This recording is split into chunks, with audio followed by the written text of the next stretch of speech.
Guys, we're talking about the 103. So, Scott, you're on the clock. Bijan went 101. You took CJ Stroud at 102 in the 102 show. Who you going 103? Superflex.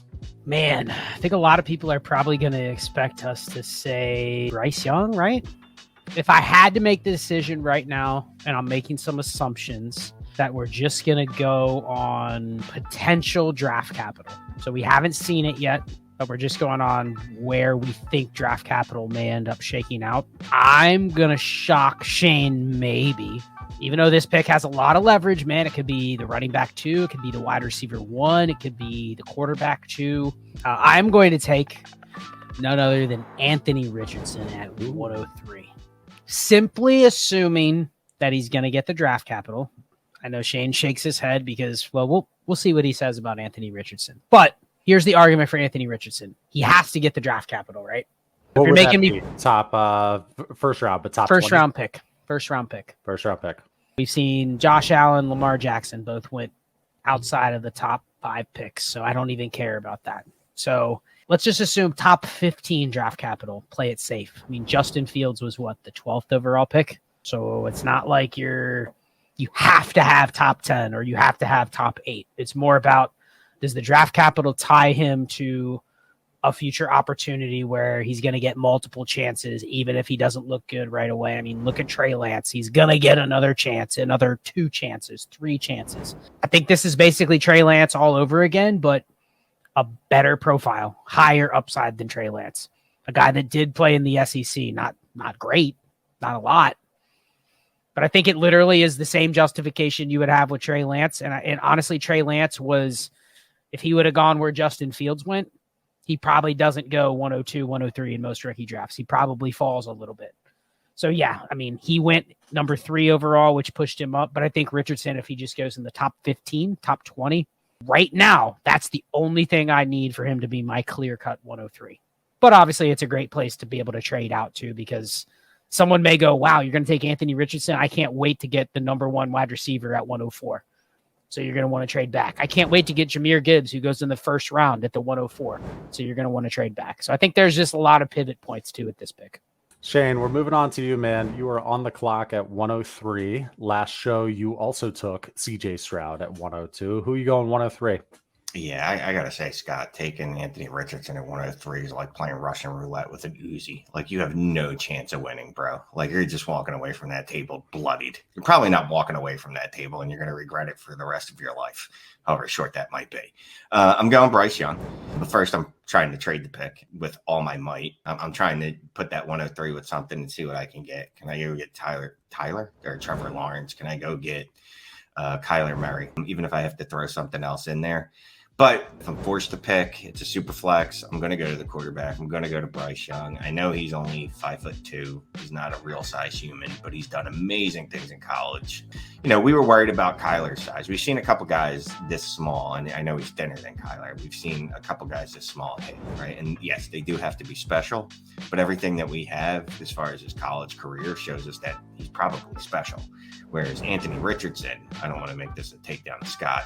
Anthony Richardson was about to get replaced. That's why he left college, because he's not good enough to be a starting quarterback at Florida. And I'm a little burned from the Malik Willis thing last year. I'm not going to lie to you. I heard about all the tools and the skill set. And if he could just all you got to do is just, put those skill sets into use on the football field. Sounds easy enough, right? Except that I saw Malik Willis play, and that looked god awful. And that's all I picture when I imagine Anthony Richardson. So I'm going Bryce, but I do want to trade it if possible. The reason I'm not just smashing Bryce Young is everyone's seen the stuff about Bryce Young is apparently going to need to put on like 20 to 25 pounds just to get to 205 or so. You've seen the picture of him standing next to Kyler Murray, where even with his afro, he is shorter. You saw him in the pic sitting with CJ Stroud with some other guys. He barely looks like he's 5'10". In fact, I've seen people say he's going to measure in at 5'8" or 5'9". Let's just say 5'9", 190. Let's just give him the benefit of the doubt that he's 190. I think we all know if he's 5'9" and he shows up at the combine at 208, he's not going to do anything, because has anyone put on 25 pounds and then tried to do the same athletic feats that you did when you were 25 pounds lighter? It's going to be weird, right? He's probably not going to directly. He's not going to risk his how he moves or his throwing arm with a body that he's never done it with before, right? So he's probably just going to show up and go, man, look, I'm 208. But I'm just going to do the interviews and I'm not going to do anything. He's just an outlier. I'm not saying Bryce Young can't be good, but to sit here and say we're betting on this outlier with Anthony Richardson, but then smash Bryce Young at 103, I don't disagree with you, but I think this is the point where you trade the Anthony pick. Richardson can't play quarterback, though. That's a fairly important role to play quarterback. Cam Newton was an outlier. Cam Newton couldn't throw to save, not with accuracy, couldn't throw to save his life. Anthony Richardson can't throw. Like, if I was standing in front of him, he couldn't hit me. Like, he could jump, do some great jump spin and look all athletic and shit, but then he would miss me by 4 yards. That's my Shane, only you're about 5'10", and if Bryce Young was standing in front of you, he couldn't see the receiver to throw it to him. Well, I'm thick. I'm wide-bodied. You know what I mean? I got the wide shoulders. So, look, I don't like. It's your winter build. I don't like either of the choices, and that's why we get a little bit into why we like C.J. Stroud, because C.J. Stroud is built like a real man. He's the safest package of he's going to check physical boxes and draft capital and ability. And so you production. just feel like you're going to get people. I've seen people compare him to Jared Goff. It feels like you're going to get at least Jared Goff, right? Like you're going to get an average starter better. I could say above average, but yeah. But, look, I got no problem with Anthony Richardson. I don't want to make this Anthony Richardson show, but we'll do what we want. I'm doing it at like 106, 107. That's where I am at. And then I'll go, well, his physical attributes, I just have to bet on the traits because he could be the next Josh Allen. Josh Allen couldn't hit the broadside of a barn. I don't even know what that is. It sounds big, though, right? He couldn't do that at Wyoming. He couldn't do that in his first year in the NFL. So, yeah, if you get the right coaching, you can obviously improve. Look, Josh Allen did it. Jalen Hurts did it. You don't have to be a good passer in college, apparently, to be a good quarterback in the NFL. It happens all the time. That's me being sarcastic. Those are outliers. Given the choice, I'm going to go Bryce Young, but I really do want to trade out of it. I don't like it. Or I might go wide receiver, even in Superflex. And by the way, if you're enjoying this content, if you wouldn't mind looking down, hitting that little thumbs up, give us a like. We'd appreciate that. Easiest way to help out our little channel here. If you think about it this way, from a safety standpoint, Anthony Richardson's the last of the four names we've mentioned. But I could also tell you where he needs the least to happen to where you have an asset that just went up 3 times in value. Bryce Young, unless he is literally the top 5% passers in the NFL, there are always going to be detractors that are going to go too small. He doesn't have a top 5 ceiling. He's almost like he's like Joe Burrow, but 5 inches shorter. It's going to just limit his ceiling. So, but I get it. There's people who are going to go, you know what? I don't want to pick a quarterback here. Let me trade back to 106. And if you're going to leave me Anthony Richardson, I'll take him there. If you're going to leave me Bryce Young, fine. I'll take JSN or I'll take Jordan Addison because you know what? If they're good, people are going to treat them. The floor for those guys is Devontae Smith, Jalen Waddle. Like I have an asset I'll be able to trade, Okay, so the 103, let's say you have it right now and you're not enthusiastic about drafting Anthony Richardson or Bryce Young, and you're not sure if it's too early to, take JSN or take Jahmyr Gibbs, and you want to trade it outright. Let's do a couple one-off trades here. Would you rather have T. Higgins or the 103? 103. No, T. Higgins. I'm sorry. Pick. T. Higgins. Scott's just salty because his Bengals lost in the AFC Championship, so he's just get rid of T. Now, I mean, I guess he should probably still take the pick, right? Because it's still super flex. It still gives you the flexibility of going, I might not want Anthony Richardson, but I know Scott sitting over there does, so I'm going to trade it to him. You put Jalen Waddle, T. Higgins, Devontae Smith, any of those guys in that trade, and I get it. They're all top 12 receivers. Doesn't it feel like even if I have to take the wide receiver 1 in this class, I have a shot that a couple good games and that guy's right in the same mix as the guys you just mentioned. And I have the leverage of potentially trading to somebody else for a quarterback or running back. I think at this time you got to take the pick. And generally the first 1, 2, and sometimes 3 wide receivers of a class, I think are in that range where you're like, this is a guy that should be a top 12. Like, will they always hit that range? Obviously not. You'll have N'Keal Harry who turns into a bad tight end. Would you rather have the 103 or Breece Hall? Ask me in 6 months, I might take Breece Hall, but no, I'm taking the pick. If you're going to just pass on Jahmyr Gibbs and pass on the wide receiver 1, yeah, I'm taking the pick. I mean, you're passing on Jahmyr Gibbs for Breece Hall because Breece Hall is more akin to Bijan Robinson and Saquon Barkley and Jonathan Taylor than Gibbs is. I would think long and hard about that. I'll tell you this: if my roster is constructed in a certain way, and I go, yeah, I want to do this. I have quarterbacks. I'm like, yeah, I want to add Bryce to this roster. You try to find a way. You try to find a way to make it work. Yeah. It's that close. I'd make it happen, and I'm sure people will be like, "Can't believe you traded for a running back," and I'll be like, "It's Bryce Hall. I told you guys he was as good as Jonathan Taylor, and you all laughed at me, and you saw that he was better than Jonathan Taylor for 4 weeks." Yeah, until one of his ACLs. Until one of his tires flattened, and of course it's still flat, but Shane wants him again. No. I just read his update. He's ahead of schedule. His doctors have never seen a recovery like this before. So trading back. So would you rather have the 103 or the 107 and 112? Make that the 106, and I would probably do it. That's not what he offered you. He offered you the 107. He's a tier.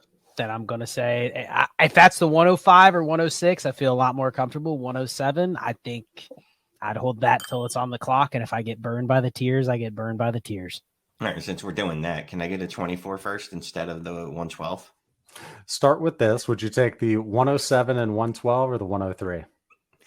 103.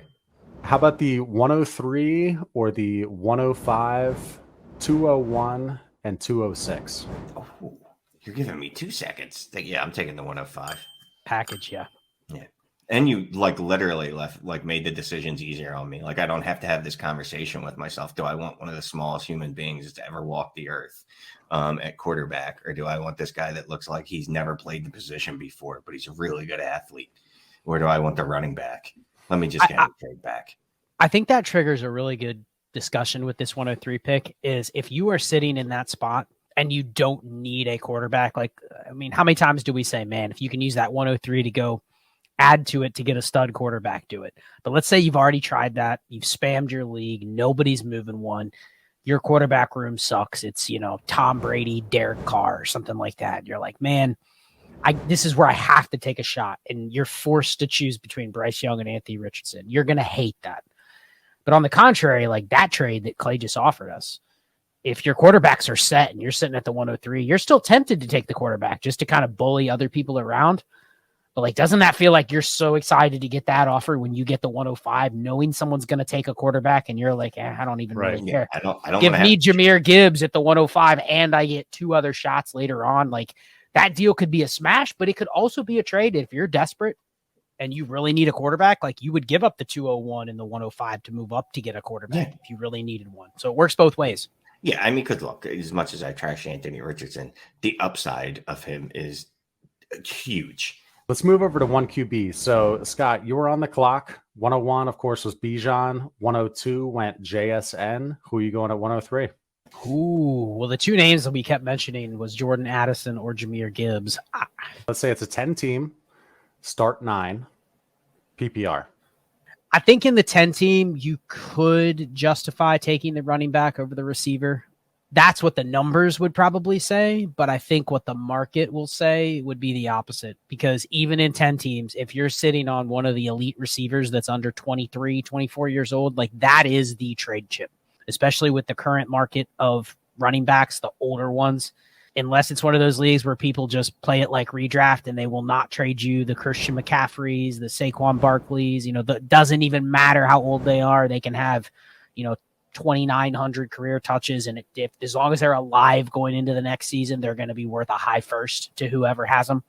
This kind of feels like the league where even if they're not difference makers in a 12 or a 10 team start 9, doesn't it feel like going into the offseason where even if it's a shallow league, you wish you had some Chris Olave, some Garrett Wilson, those are the players you can throw around in deals and go, holy shit, someone just paid me 2 firsts and a starter for one of those guys. And they think they're getting a stud. They think they're getting the next difference maker. You're sitting here going wow, I just got 2 starters in a shallow league. Not because I had a good receiver, but because I had a good receiver that was 22 and everybody loves. It kind of feels like where the market is, right? If I hit on that receiver, if Jordan Addison is the next Chris Olave or Garrett Wilson, I'd go name the running back you want to trade him for. Whereas I don't think that applies for Jahmyr Gibbs. I don't. I think he's more of he fits your roster construction and that's what matters. But he better be damn good, because it's not like you're going to get out of him If he isn't damn good right away, you're not getting out of him for any sort of value or reroll, in my opinion. So just a couple things, right? So we actually just talked about this during our roster review. Hit Clay up if you want to get a roster review. Don't forget to hit the like and subscribe button as well. But I know that it feels like wide receivers are just easy to hit on. Like you just draft them, and then all of a sudden they put up these monster seasons. Chris Olave is one of 14 wide receivers in the last 8 years to average 13.2 or 13.4 fantasy points in his rookie year. 14 in the last 8 years. You know how many wide receivers have played in that amount of time? I don't know, a lot. Garrett Wilson didn't even hit that mark, actually. He hit 12.7. So, look, you're more likely to draft Tyler Boyd than you are to draft Chris Olave. And Tyler Boyd, obviously, was very useful for a couple years until the Bengals were like, no, we don't like this at all. Let's go get T. Higgins and Jamar Chase and make Tyler Boyd a third option in the offense. Also, if you're at a position or the way you build your teams, and I know you build them similar to me, we're already heavy at wide receiver generally.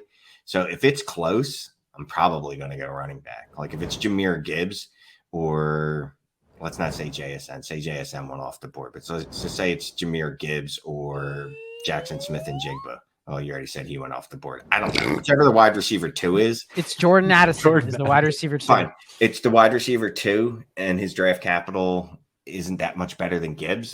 I think I might go Gibbs because I know I'm going to need a running back more, and you shouldn't draft for need. And so let me put that out there. But I'm saying when they're close enough, that could be a tiebreaker for me.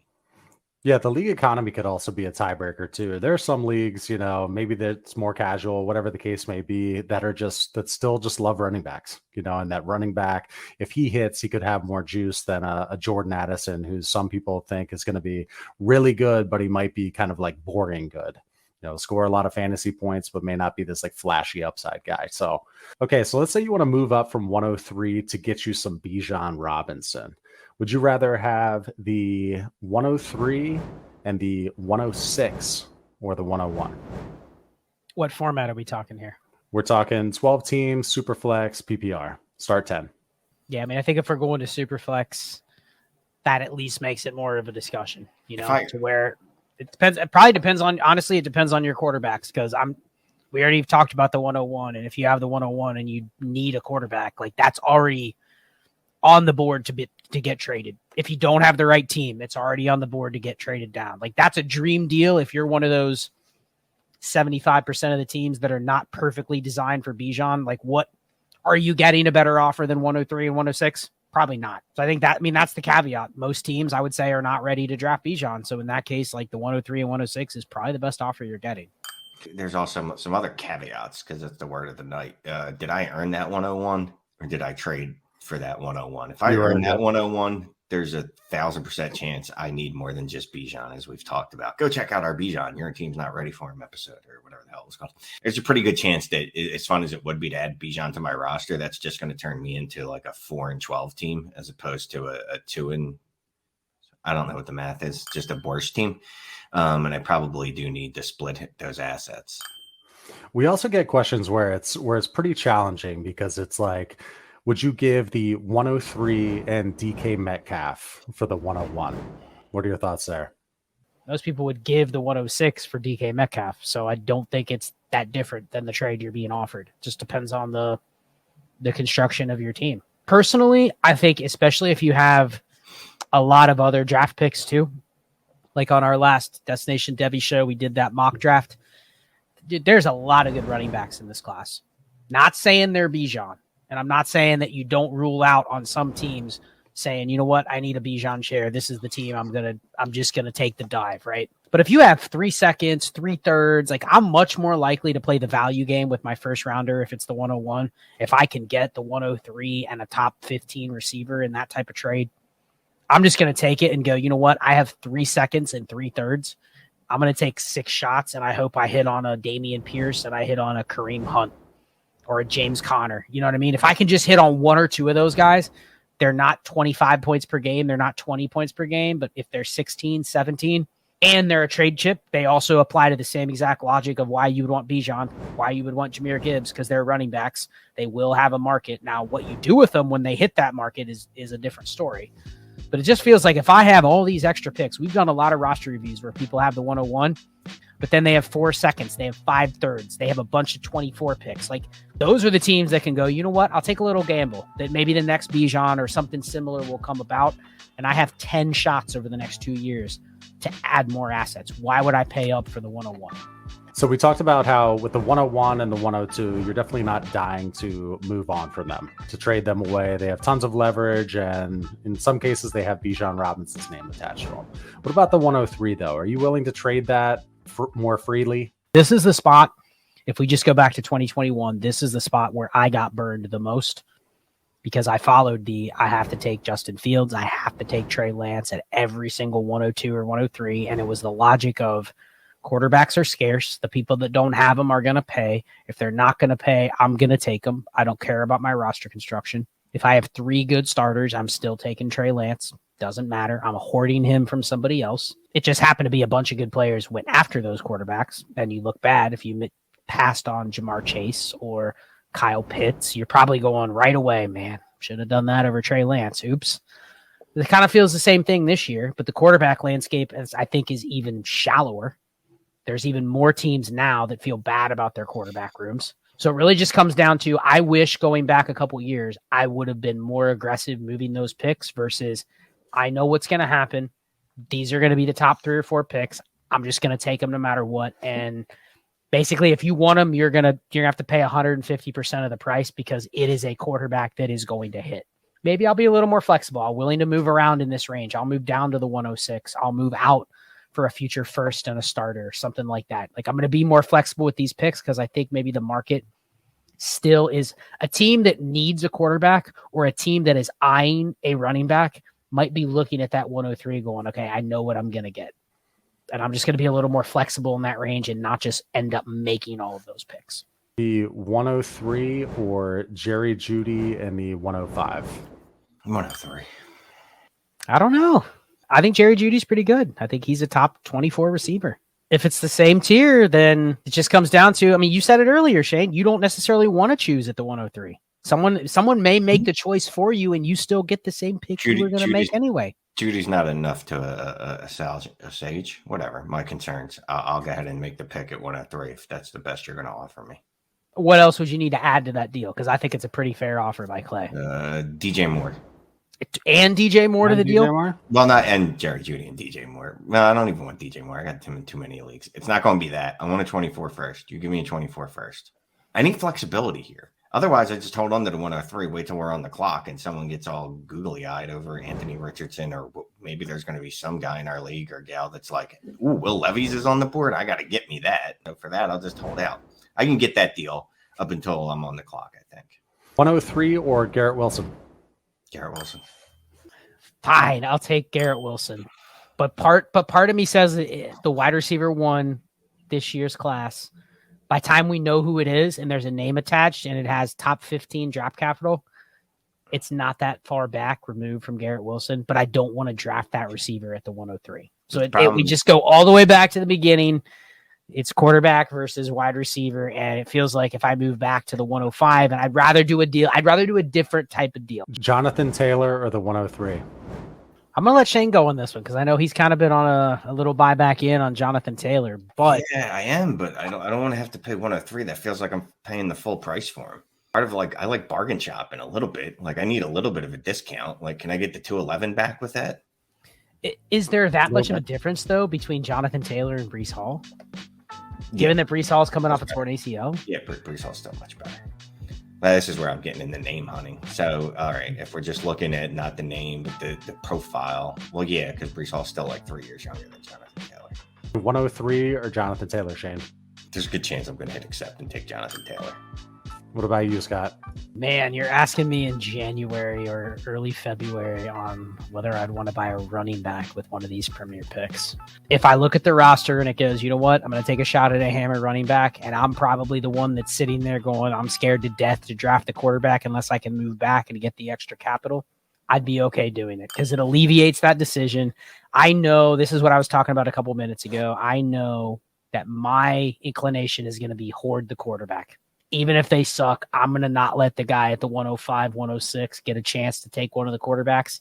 And I figure, you know what? I'm going to be able to draft the quarterback and trade him later. But the reality is they could be Trey Lance. They could be, Zach Wilson and just suck. They could be Kenny Pickett, where it's like, yeah, he was a first rounder, but the market never goes anywhere except for wherever he was. He's just a body. So maybe I would take Jonathan Taylor in a couple spots just to alleviate the decision.